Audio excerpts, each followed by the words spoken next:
Good morning, everyone, and welcome to our roundtable from the Plainfield Independent Christian Science Church. Today is Sunday, September 4th, 2016, and the subject is man. Golden text. Blessed are the pure in heart, for they shall see God. We're going to start today, certainly with that golden text. And when Gary gets here, we'll talk about the responsive reading as well. It's often quoted that beatitude, blessed are the pure in heart, for they shall see God. Today we're really going to get into exactly what that means, because many times we take these statements superficially. So first, I wanted to mention that one of you was actually Linda, and also I noticed it too, that this lesson is such a good follow-up to last week's lesson on the Judas thought and what happened to the Christ Jesus, and why would that be so?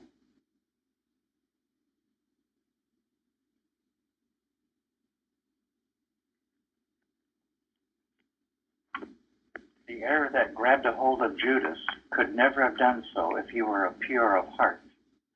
But because his judgments were badly regulated by his own personal desires and whatever else he's got going on in his head, he had a hook that he could grab a hold of.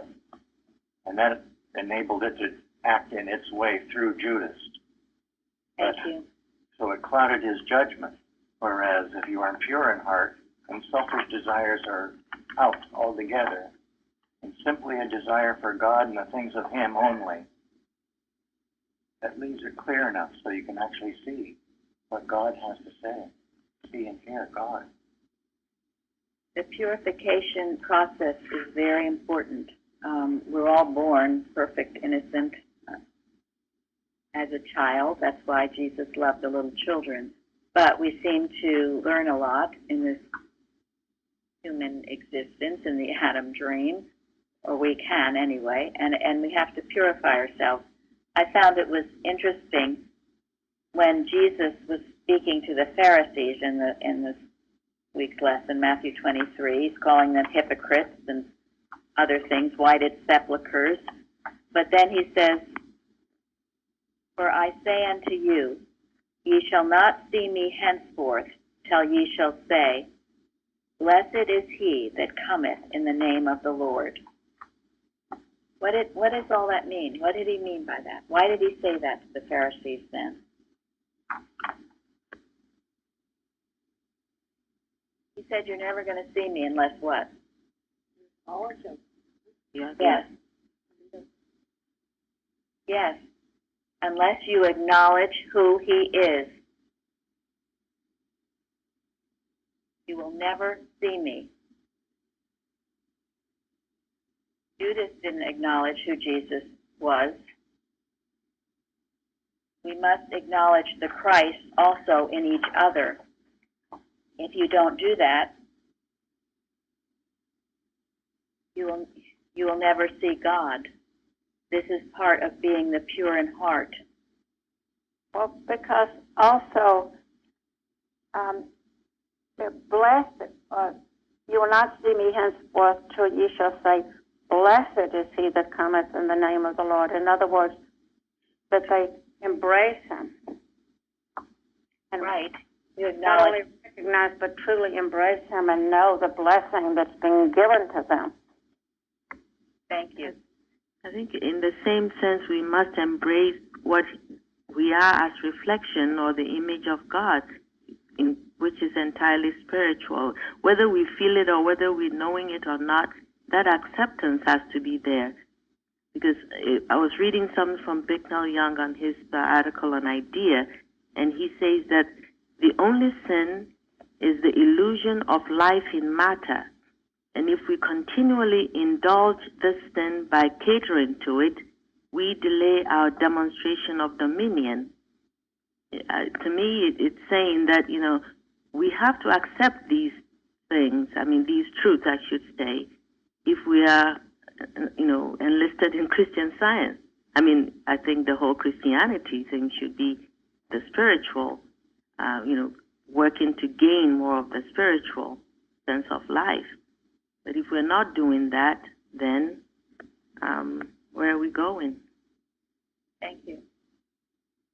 Exactly.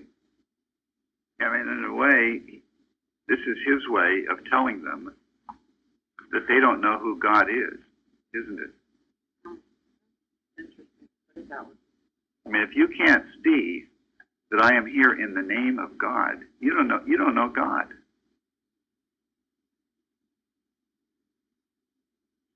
It's also preceded with, "Behold, your house is left unto you desolate."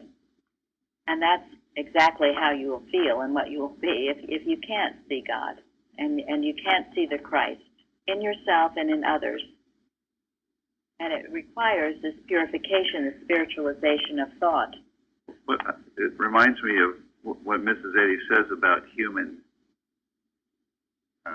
condition or human experience. I don't know the quote entirely, but what does she call it? The human... The ghastly farce. Somewhere she calls it an enigma. Okay. I should wait. An enigma. And what is an enigma? An unsolvable puzzle. Yeah, it's a problem without a solution. That's why their house is desolate.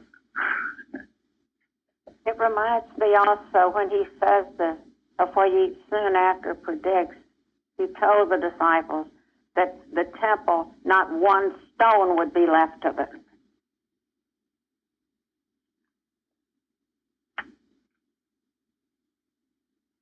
So, and then elsewhere, Mrs. Eddy says, we know no more of man than we know of God. Again, I'm not sure if that's an exact quote, but you can't know yourself unless you know God. You can't know anybody unless you know God. And the only way you know God and the only way you can see God is if you are pure in heart. So I'm going to read to you now from Miscellaneous Writings, the New Commandment. Divine love eventually causes mortals to turn away from the open sepulchres of sin and look no more into them as realities.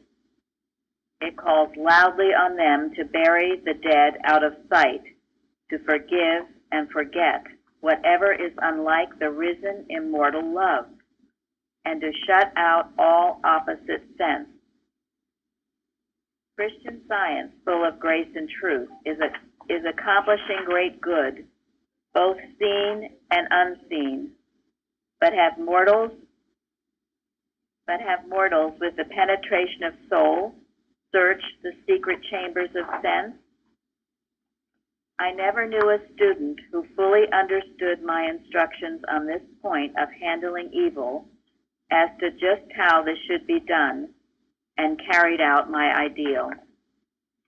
Experience weighs in the scales of God the sense and the power of truth against the opposite claims of error. If spiritual sense is not dominant in a student, he will not understand all your instructions, and if evil dominates his character, he will pervert the rules of Christian Science, and the last error will be worse than the first, insomuch as willful transgression brings greater torment than ignorance. So, Mrs. Eddy's words were not always cheerful and light. She speaks directly, and it points back again to the importance of the purification of thought. If you don't do that, and if this false sense of existence is dominant in your thinking, well, it'll turn you upside down. It'll pervert you, invert you, all those things she says. And this is, of course, you see this happening to her over and over again. So, okay, what's the word pure mean?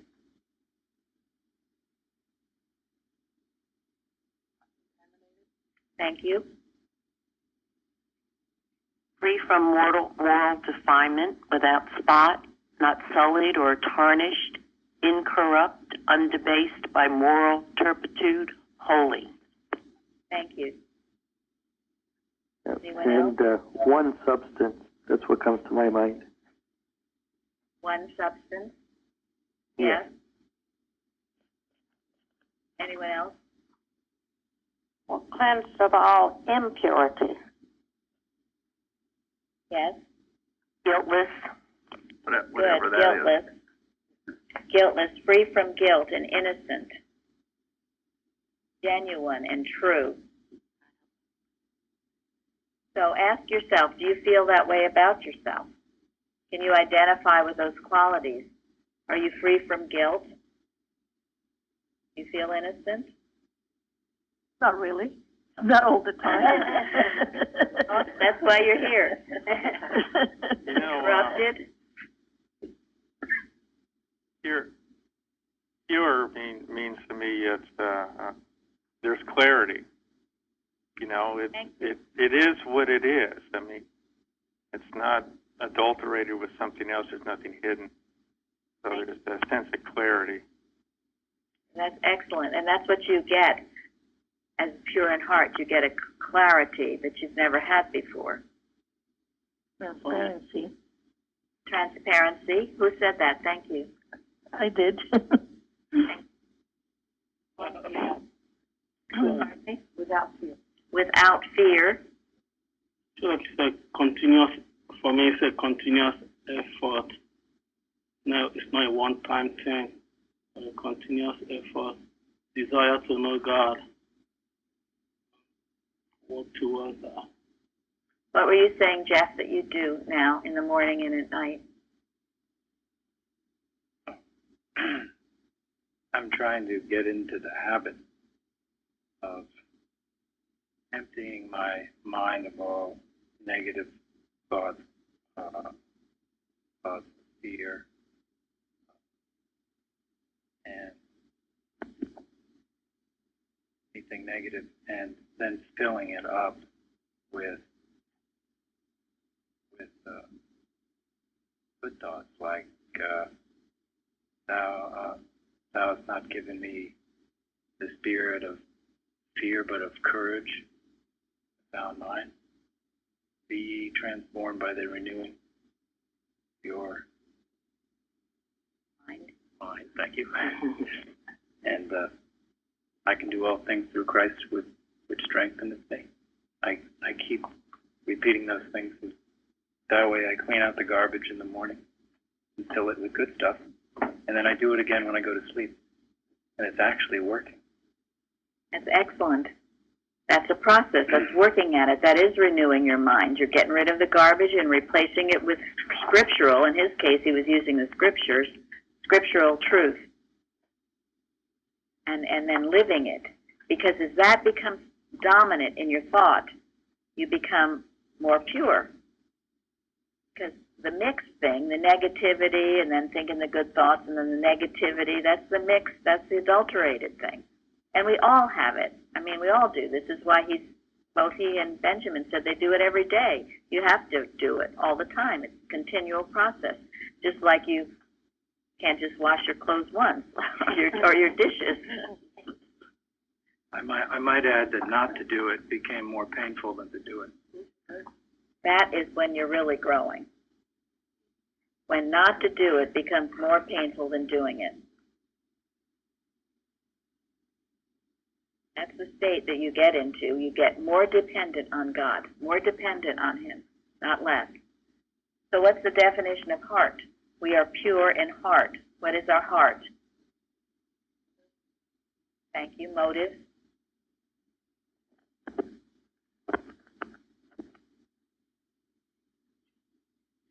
Thank you. Everybody hear that? Consciousness. Intention. Good. Part of motive. The heart is the seat of the affections. I had time to look this up, so it's your inner part, your chief part, and your vital part. Your vital part, your heart. People with heart problems need to understand this about what your real heart is. It's the seat of understanding, the seat also of your will, and yes, real intention, your motive. It's a vital part, your inward part, and it must be pure.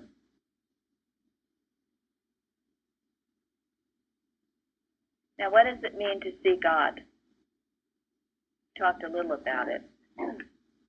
Very beginning with the Pharisees. They were going to have to learn to see that God, see Christ.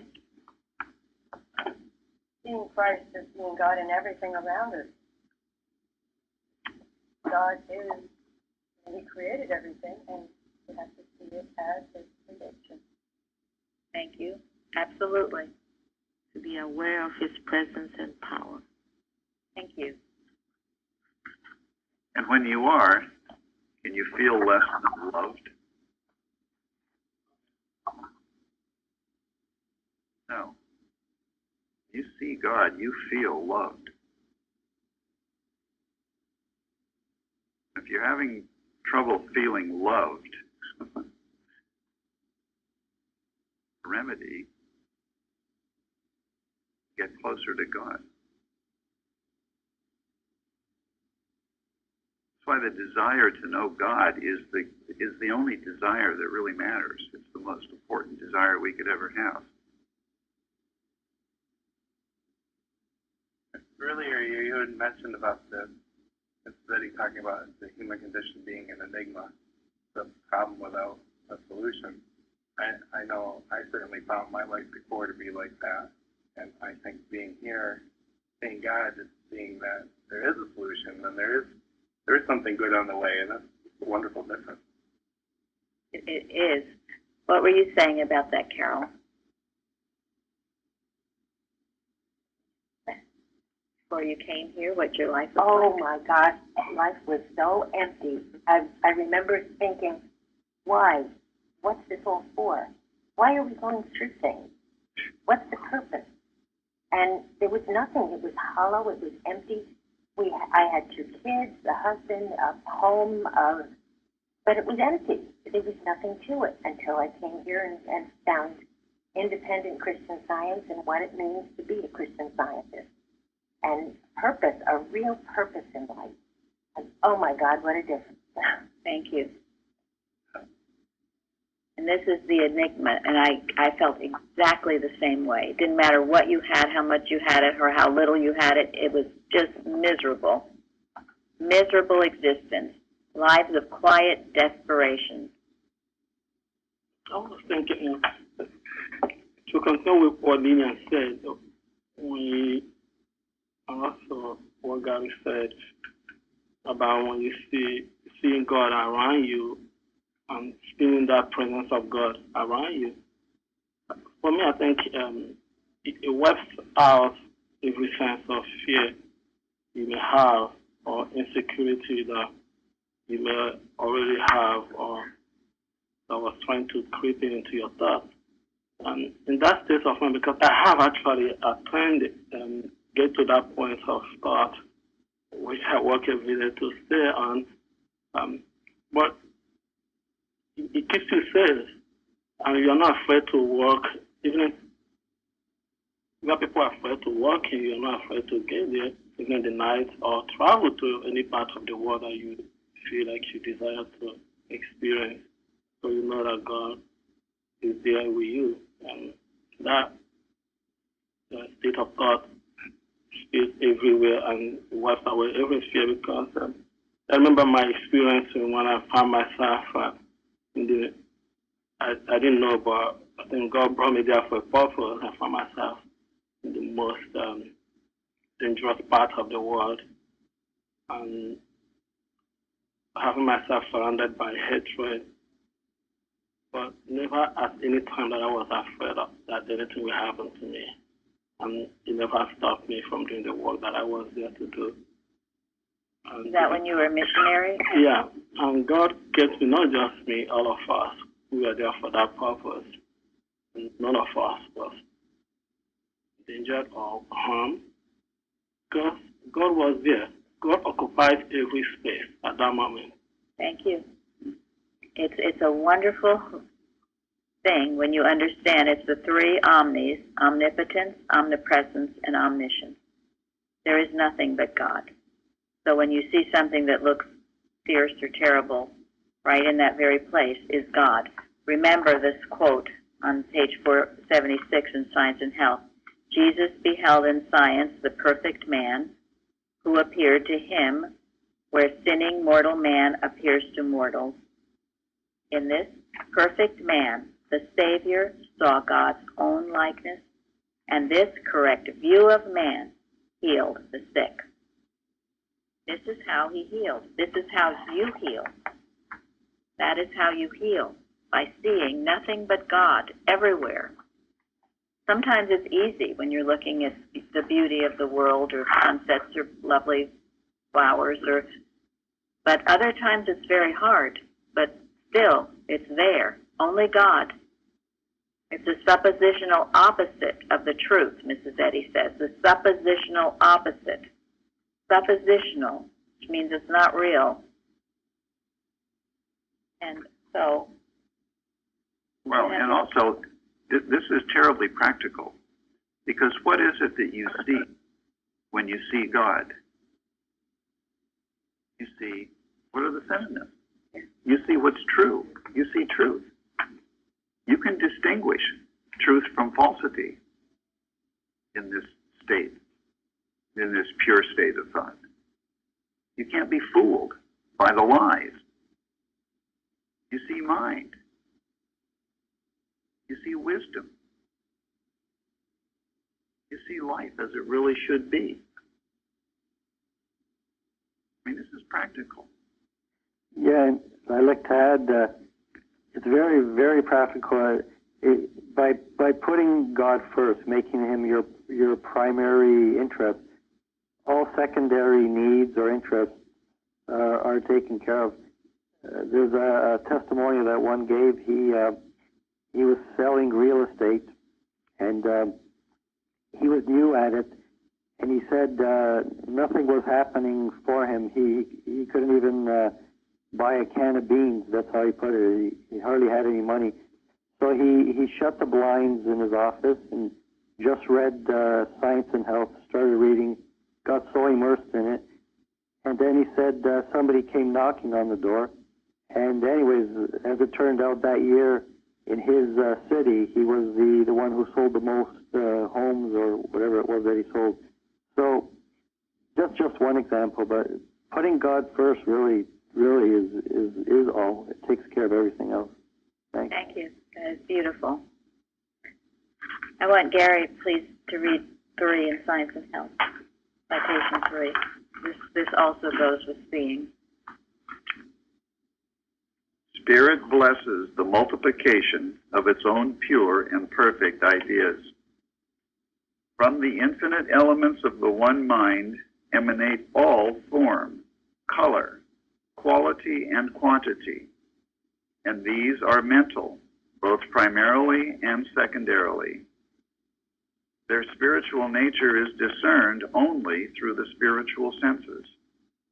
Mortal mind inverts the true likeness and confers animal names and natures upon its own misconceptions. Ignorant of the origin and operations of mortal mind, that is, ignorant of itself, this so-called mind puts forth its own qualities and claims God is their author, albeit God is ignorant of the existence of both this mortal mentality, so-called, and its claim. For the claim usurps the deific prerogatives and is an attempted infringement on infinity. What is that saying? It deals directly with seeing God.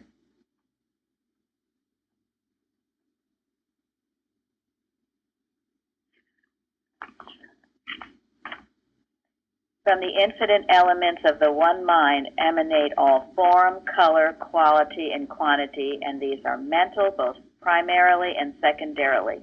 So all these things that we think or have to do with matter have to do with spirit.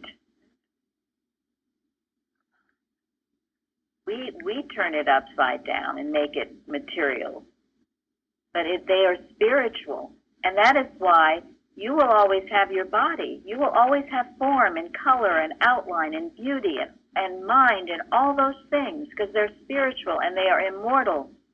And you can see it here and now.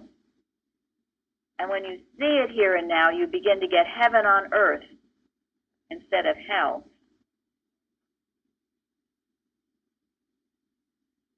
I apologize if I missed if somebody said this, but to me that meant understanding God.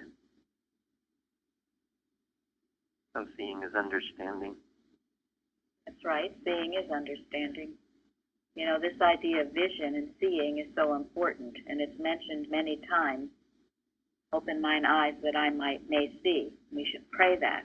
And this is too why, as Gary mentioned, you work again and again with the definition of God in the glossary, because it's all these things, all seeing, all knowing, all acting, all wise, all loving, eternal. Because the cause of everything, the substance of everything, is spiritual. So you don't see it with your eyes. You don't see that. You see it with your spiritual sense. On TV, I heard somebody, he actually was speaking from, not from spiritual perspective, but from political point of view.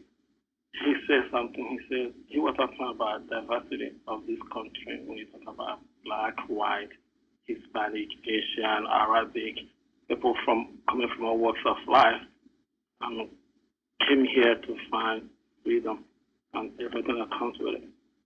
But he said that this diversity are what makes America great. And I was listening to that, and I wish he actually knew exactly what he has actually said. In the spiritual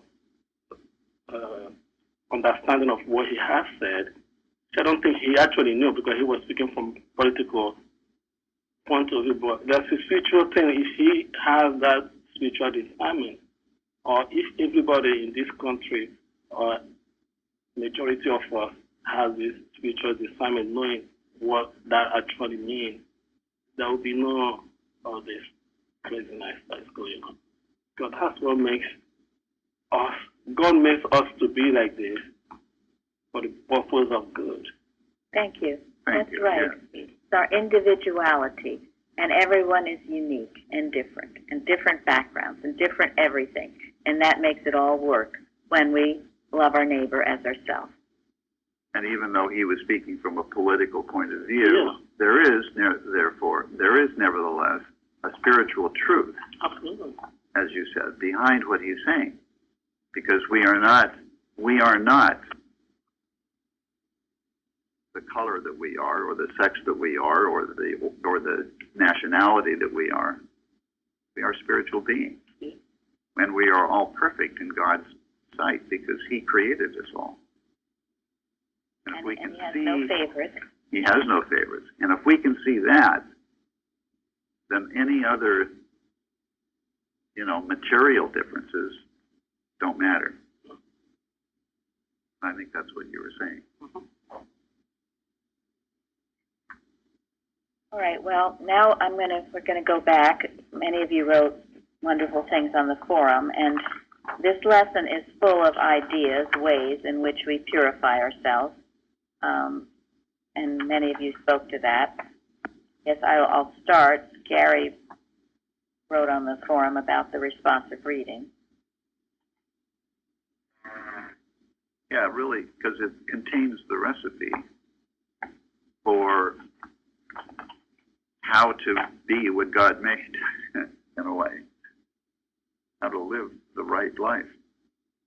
In other words, you want to be happy? Well, learn God's laws and follow them best you can. You want to be intelligent? Well, God is mind, and he's speaking to you all the time. So trust your spiritual sense. Pay attention to it, to what God's telling you. I mean, you want to keep that happiness, you want to keep that intelligence, then love where it comes from. Love God. Love the truth. I mean, it's a perfect recipe. want to have your needs met abundantly? Let's start each day by asking God what He wants you to do, and then do it.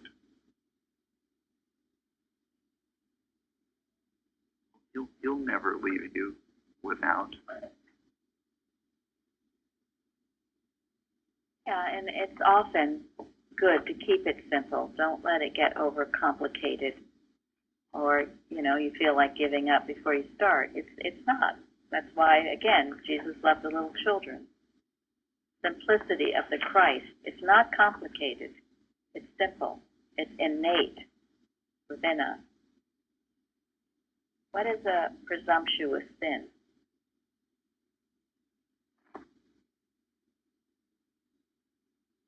Well, it seems to me to have to do with pride. Definitely. It's an arrogance. Because it's being what you're not. So. That's right. Good. Yeah, the way I look at it, it's a sin that presumes to be real and necessary or natural. Overstepping, right? Overstepping, yes. Right. Unreasonably confident, arrogant, and it's a sin that perhaps you don't look at because you think you know it all. Self-righteousness would be a good one. Yes. Right. It was certainly the sin of Judas. Right. As Mrs. Eddy says in the third citation of Science and Health, it usurps the deific prerogatives. It presumes to be God. Very, very dangerous. That's why the prayer, cleanse thou me from secret fault. And then that last, the beautiful, let the words of my mouth and the meditation of my heart be acceptable in thy sight, O Lord, my strength and my Redeemer. What you say and what you think should correspond, okay? You don't say it if you're not thinking it. A person who indulges on that is one that prays, "God, thank you that I'm not like the other man." Yes. Thank you. Yes, absolutely. The humble. That's a good point. Never think you're better than somebody else. Boy, are you waving a red flag. Now I'm going to jump to, because Jeremy sometimes goes up early. So Jeremy, what did you write about the change of base? Oh, well, Maybe we should read the quote. okay, the quote is, citation 5, Science and Health.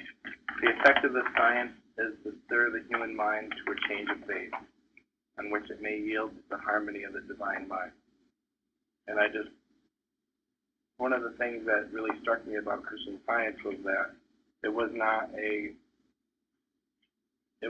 new system that helped me to make sense of like my human life. It was outside of that, something beyond whatever I thought before, which along with that enigma thing, it made me realize that God had solutions to these problems. And I don't know, I find that amazing all the time. Whenever I feel that there's something hindering me, I remember how much He brought me out of to bring me here. And then I know that, whatever little coding problem I might have or whatever is not really that big. So God will help me with it. Thank you. Change of base. This is, again, from seeing things materially, being materially minded, to getting into the divine and seeing things spiritually as God sees and being spiritually minded. Change of base. If you don't have that change of base, you're going to be subject to that Judas thought.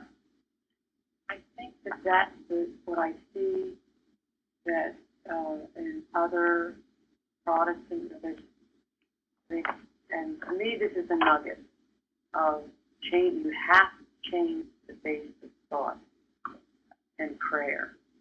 Otherwise, you just go on the same way. Thank you. Thank you. much damage has been done in the name of human goodness. What do I mean? And some religions, Christian religions, that's as far as they take you. You be a humanly good person. You are humanly good, and that is what I aspired to for a long time. Boy, did I have trouble. That involves a lot of pride, too. Thank you. It certainly does. Unseen pride.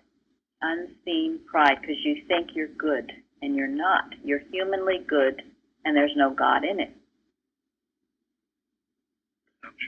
Human goodness is actually evil, isn't it? Yes, it is. If it's human. Human If goodness. it's human. Well, let's get practical. Let's take a real situation. A soup kitchen. Feed the homeless. There are two ways to go about it, aren't there?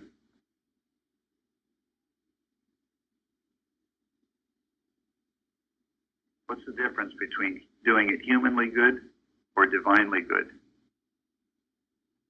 I think divinely would be more individual too, and figure out what each individual person needs and help themselves. Where if you're just doing a whole group of people, you're just giving them, you're almost perpetuating, and you're not dealing with the problem that's underneath the problem. I also think that it gives a sense of you are being good by donating to these shelters or working as a volunteer. It's the human satisfaction that you get. Oh, I'm doing good. I'm a good person, and it stops at that. Very good. I think it's how are you seeing each person as they come through the line? Are you acknowledging their Christ, the beauty of their being, or are you seeing them as pathetic, sad individuals? Excellent. I'm better than you. And I'm better than you, and I'm helping you, poor mortal. Yeah, and also there's nothing wrong about feeding somebody. I mean, if you want to feed the homeless, if that's your calling, don't hesitate to do so. Well, we know already, doing it humanly fashion. I think it gives a full sense of I'm good because I'm doing this. Also, like in the Bible, Christ fed 5,000. He did. And that's one case. I think another case recorded that he fed, was it 4,000? But it was never about himself. Thank you. He did it to glorify God. He proved something at the end, the honor of God, which those people would take home with them. Not just, oh, I'm full today. But they saw what God did right in front of them by turning 5 pieces of fish and bread into abundance. That's the teaching there, because they're going to go home and prove it for themselves. They're not coming back to Christ to feed them the next day, but they're going back to their different parts of the world and prove the honors of God. If you're just feeding people and say, oh, let me feed the homeless, come back tomorrow, I will feed you again. Come back next day, I will feed you again. You're not feeding them, you're killing them. Thank you, Benjamin. That's perfect. Christ also reduced the thought that wanted to come back and have more fish. That's right. Thank you. That's excellent. Yes. Good point. It's all motive, isn't it? This is the pure in heart. Are you giving them the Christ, or are you merely feeding them food? So you'll feel better about yourself, as Pilar said. And do you really want them to help themselves, or do you want the credit giving them something? I think to the point of seeing, Go ahead, Florence. Seeing them correctly, I mean, what you're giving, I feel, is part of what they are anyway. The supply, we all have everything because we are a reflection of God. So they include, their real being include whatever they need.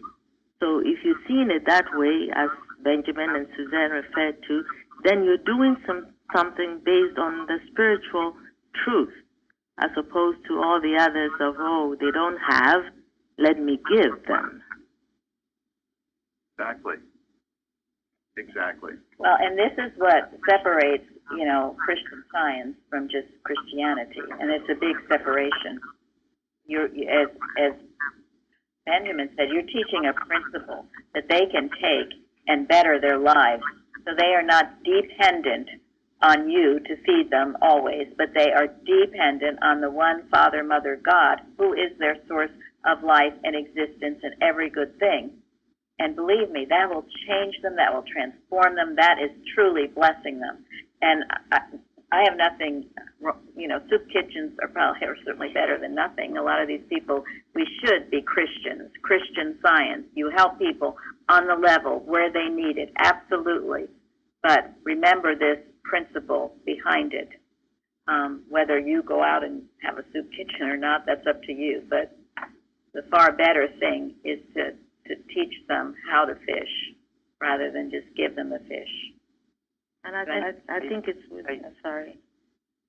And that's the difference, I think, between going to a lot of churches have, prayer leaders or leaders in the church that people will go to over and over again for advice or things like that. And, here, my experience working with the practitioner, just for one long period of time gave me so much, because what she did was turn me to God and let me know that going forward, even without her, I could turn to God always. And that's a big difference for me, which is what you're saying about teaching instead of just giving. Thank you. And that's why working with a practitioner in this church, it never weakens you. It strengthens you. So you can go forth and do likewise. The whole purpose of it. So human do-goody is one big thing to purify yourself of. I was a huge human do-goody person, and I was exhausted. There's no end to all the human good you can do. People are constantly wanting you to do good to them. and if you don't force them to God, they'll keep coming back. They'll keep coming back, and there's no end to it. And you're not helping them. You are, what's the word, enabling. Enabling, right. That's hard, and you have to really pray. I've had an experience with it, and I've figured it out, but it's hard because without that prayer and knowing that you're not really helping is very fundamental and must go to God. Yes. And, it's right. To me, I can always tell. You can give them a jump start. You can help them initially. But then if they keep wanting more and more and more, something's not right here. You haven't really helped them. So, what I have been doing, though, and somebody mentioned to see a perfect God, perfect man. Somebody mentioned that a while back about one of the practitioners seeing that homeless person outside his office and just repeating that, not saying anything. Well, yesterday I was walking on the street and there was this obnoxious child. He was screaming and giving a hard time to his mother. I could see his mother was really upset because the child keeps screaming. It was across the street, and I kind of stopped because, you always want to know that everything is okay, that there's no kidnapping or anything going on. So I kind of stopped. And I said, no, this child is a child of God, perfect child, perfect God. And I continued walking a few steps. People were staring. And before I got to the corner, the child stopped. So I turned around to look, and he was quietly next to his mom, just waiting there for the bus. So I think just trying to see that needy person or that troublesome person as that practitioner did, as perfect man, perfect God, and it's really, really helpful, I think. It is.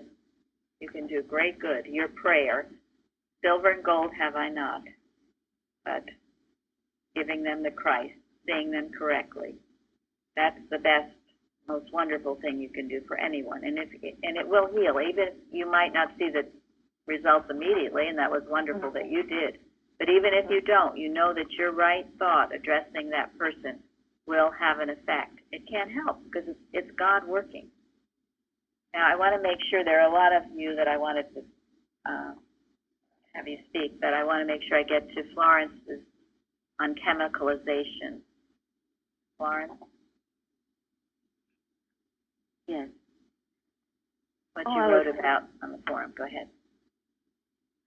I don't have it in front of me, but I remember, I think I was talking about when, when I started Christian Science and I was really getting some understanding of it, then all of a sudden it seemed like everything was wrong. I mean, everything was my job, money, fear. The fear that I've always had seemed worse. So it's like, wait a second, what's going on here? And I've mentioned it before. It makes you wonder, like, but everybody else is doing better than me. What's this? Am I on the, have I taken on something that is not true? And all those questions came. But, in the midst of all that, there was something keeping me going forward with it. I had seen something. Something had changed in my thought, I'm sure. And therefore, it was like, well, there's no going anywhere. There's no going backwards either. So, it's a carrying on forward.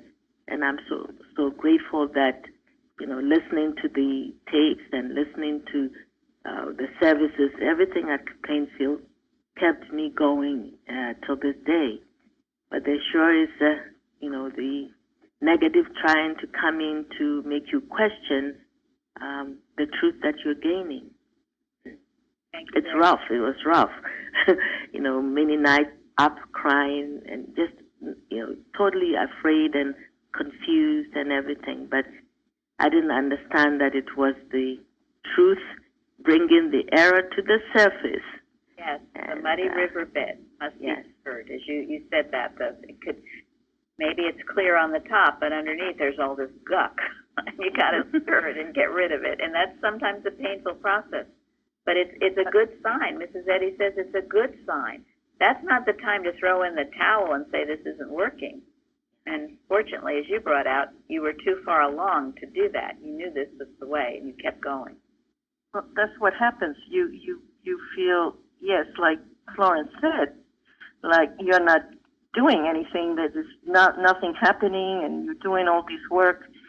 But then you think, well, okay, I'm going to give it up. But you say, no, this is the truth. I cannot give it up. And you go back to it and keep working. Right. That's exactly. And that is, folks, that is what it means to love God first. That's what just described. It's you trust your spiritual sense. You love God first. And that he says, the more difficult the physical condition to be overcome, the greater should be our love, the more pure our love. But it also means that, if you're able to continue, as Gary just said, this is the test of your love. I mean, should everything be nice and then you say, I love God? If in the midst of all the trouble you still see and love God enough to continue, then you've really proven the love that you. Absolutely. That's the test. Do you really love God, or are you for the loaves and fishes, as Linda mentioned?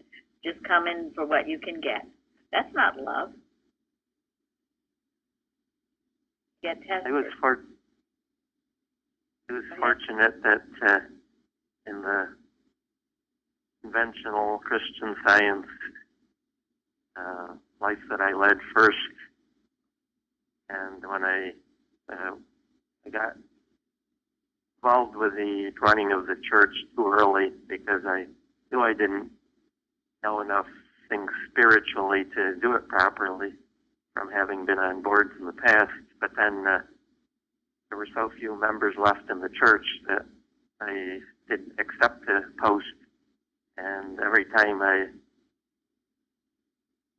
tried to do something and it was actually more based on a human moral principle than the spiritual, there would be a chemicalization, so there'd be this big upheaval. It wouldn't necessarily be me, but I'd come home from that, and the whole house that was left in peace would be in turmoil. And so I thought that I had a good handle on that sort of thing until this year in Plainfield. I've had, in some ways, more to meet than I've ever had to meet. But I am very grateful for that because I feel that really means that I'm striving to go higher spiritually, and this is the error screaming its loudest to prevent me from heading in the right direction. Yes, and Mrs. Evans used to warn us over and over again, in what we're doing, the greater the good, the greater the opposition. Jesus warned his disciples, I send you forth as sheep in the midst of wolves. The warnings, they both warned us. If you can come through that kind of testing, then you're of really good use to God, and that's a good sign.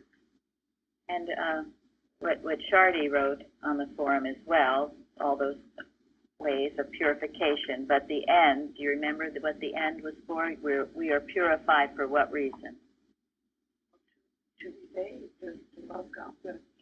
Yeah. Purify unto himself a peculiar people, zealous of good works. Special people. Once you come through, what the whole purpose of this purification is so God can use you. As God, to serve God. Serve God. This is why, and to make you a steady, reliable worker that won't be thrown off to the wind. So we're going to end in miscellany, and Gary's going to read something. This shows the purity of Mrs. Eddy's thought, why she was able to write Science and Health. And it also is in preparation. Remember, next week we're going to start back with our Bible study on Saturday.